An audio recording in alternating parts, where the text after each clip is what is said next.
I guess it all started a few years ago. I was a regular on a different site. I'd go there to troll mostly. I was a little younger and much less mature then. Anyways, after I'd been visiting the site for a while I got into it with this girl, and I said some pretty mean things to her. She convinced me that I had genuinely hurt her feelings. Well, I'd never meant anyone harm with my trolling. Just did it to pass the time. I didn't really have much of a life to be honest, so I sent her a message to apologize. After that we started sending the occasional message back and forth, and we began getting to know each other. Soon it was a message or two every day, and then not long after we began chatting on a daily basis. I'd get back from work, go to my cramped little room, and immediately get on to see if Amanda, we'll call her Amanda, was on. I grew to really like her, and as crazy and stupid as it may sound to most people, I grew to love her. One thing I noticed early on though, she didn't take rejection very well.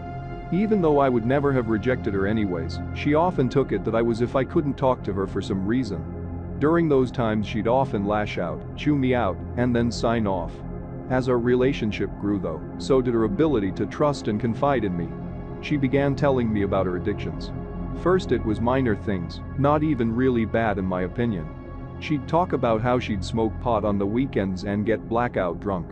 Later she started talking about the pills she'd take when she was drunk. I worried a little more then, but I'd never been perfect either. I'd experimented plenty with drugs before. Eventually it got to the point that we'd talk about wanting to be with one another, about how we wanted to meet. At the time the situation just wasn't right for either of us though. Between the distance, her not having a car, and me not having enough time off of work, it just wasn't possible. When we'd say goodnight she'd usually go on for another 10 minutes about how she was so sad and alone and all she wanted was to be with me. I'd try to comfort her, but it never worked. Eventually I decided it was only fair to her that we start talking to each other as just friends. I figured her feelings for me would eventually fade, and she'd find someone local who she could be happy with. She was very beautiful, so it wasn't as if she had to worry about attracting someone. She didn't take it well. She told me she hated me and called me every name in the book. I didn't hear from her for a week after that. When she started talking to me again she said she understood, and that she was sorry for saying she hated me. Needless to say, I was glad she'd forgiven me, and it put my mind at ease that she was able to understand, or so I thought. After that she began talking about every guy she slept with. Telling me details.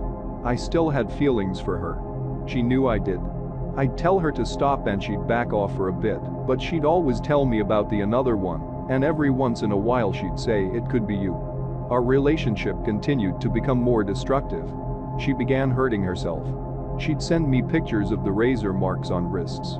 Tell me about the needles she was sticking in her arm right before she fled a total stranger.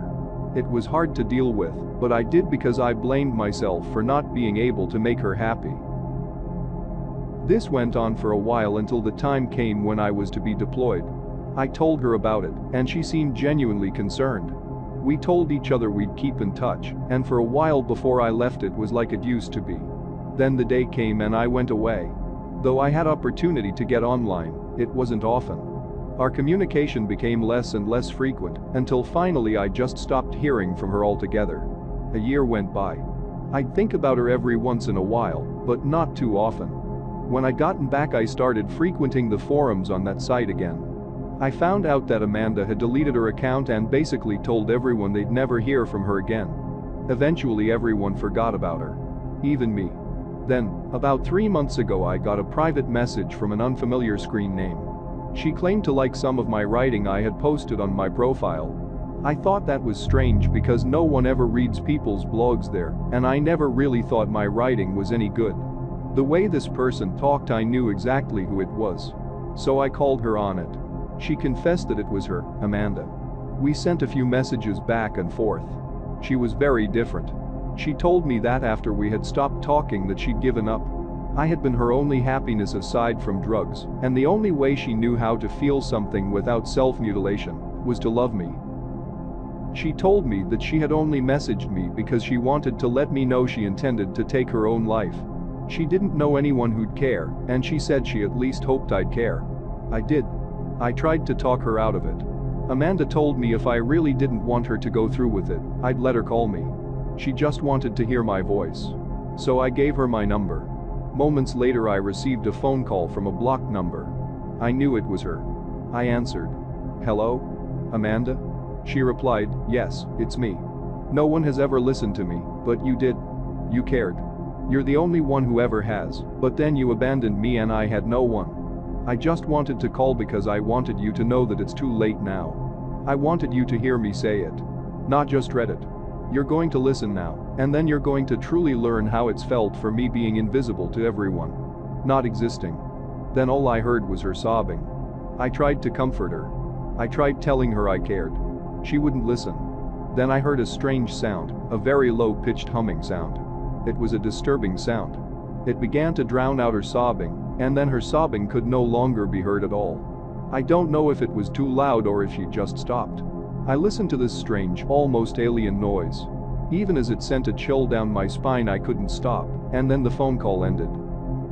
I tried messaging her several times a day. I never got a reply. A week went by, and then it started. I received a phone call from a blocked number. I'd answer and it was always the same thing every time. That noise. That awful, twisted sound. It would go on for about a minute, and then the call would end. I could never manage to hang up for some reason. I assumed it was her and she was just messing with me. A ridiculous effort to get attention. Even believing that though, the noise still bothered me. Some nights after hearing that noise I even began sleeping with the lights on. Silly, I know. After about a month of this I received an anonymous email. Just a bunch of random numbers. Usually I wouldn't have even noticed such an email. There was no subject. No body. Only an attachment. I scanned it for viruses, nothing. It was just a video. I clicked to open and shortly after the video began playing on my screen. At first it was kind of dark, and it was a bit blurry. I couldn't really make out much. I could tell there was a person though. The person began to light some candles, and as the room began to fill with an eerie light, the camera began to focus. I knew it was her. She was sitting alone in a room with a phone in her hand. She picked up the phone and put it to her lips. "Yes, it's me. No one has ever listened. It was from the night we'd spoken." I continued watching, not remembering how the call had ended. Then she began to cry, and I heard that awful noise. My hair stood on end and my hand began to tremble. What I saw next, if I could be rid of any memory, it would be those next few minutes. There are no words to describe it. The thing that made that noise. I sat there and watched as she committed suicide in the most disturbing fashion I could ever imagine. Staying on the phone till the very last moment. Then the screen became static and the video ended. I contemplated what I just saw. I was horrified. My mind raced. Who sent it to me? It obviously wasn't her, but who would film that? Who would take part in that? Stand by and watch that? And then send me the video? I'd never talked to her through email. How did they get my email? My thoughts were cut short though as my phone began to ring. It was a blocked number. Hello? All I heard was that sickening noise. And then weeping. Her weeping. The sound faded a bit. I heard her voice, "You'll be forgotten just like me. People will stop noticing. They'll stop caring. Soon all you'll have is me. You'll be mine again. Forever." Then the noise picked up again for a few moments. The call ended. I know what I saw. She wasn't alive. She didn't have the money or the skills necessary to produce a video that real looking, unless it was real. She probably recorded that phone call before the video, I thought. Some sick bastard is responsible for all this. The calls, the anonymous email. I just wanted it to stop, but the phone calls didn't stop. Always the same, except now I could hear her crying, and always she ended it by saying, "You'll be mine forever, only I'll be able to see you." I began watching the video every day. The numbers in the email weren't random either, I'd realized. It was a date, the date of that first phone call. It was about a month ago I began to notice that people didn't seem to really pay much attention to me at work. They'd acknowledge me if I said something pertaining to the job, but then they'd always go right on with their business. It was as though all personal conversation had started coming to an end. Then about a week ago they stopped calling my name at formations. It was as if people were outright ignoring me, often looking right past me. If I said hello, even to a stranger, I wouldn't get a response. As I typed this, I've never felt so alone. I just wanted someone to know. None of you have really seemed to notice me either, but maybe one of you will read this. Maybe someone will care. I have to go now. The noise has started again. It's not on the phone anymore. It's in my room.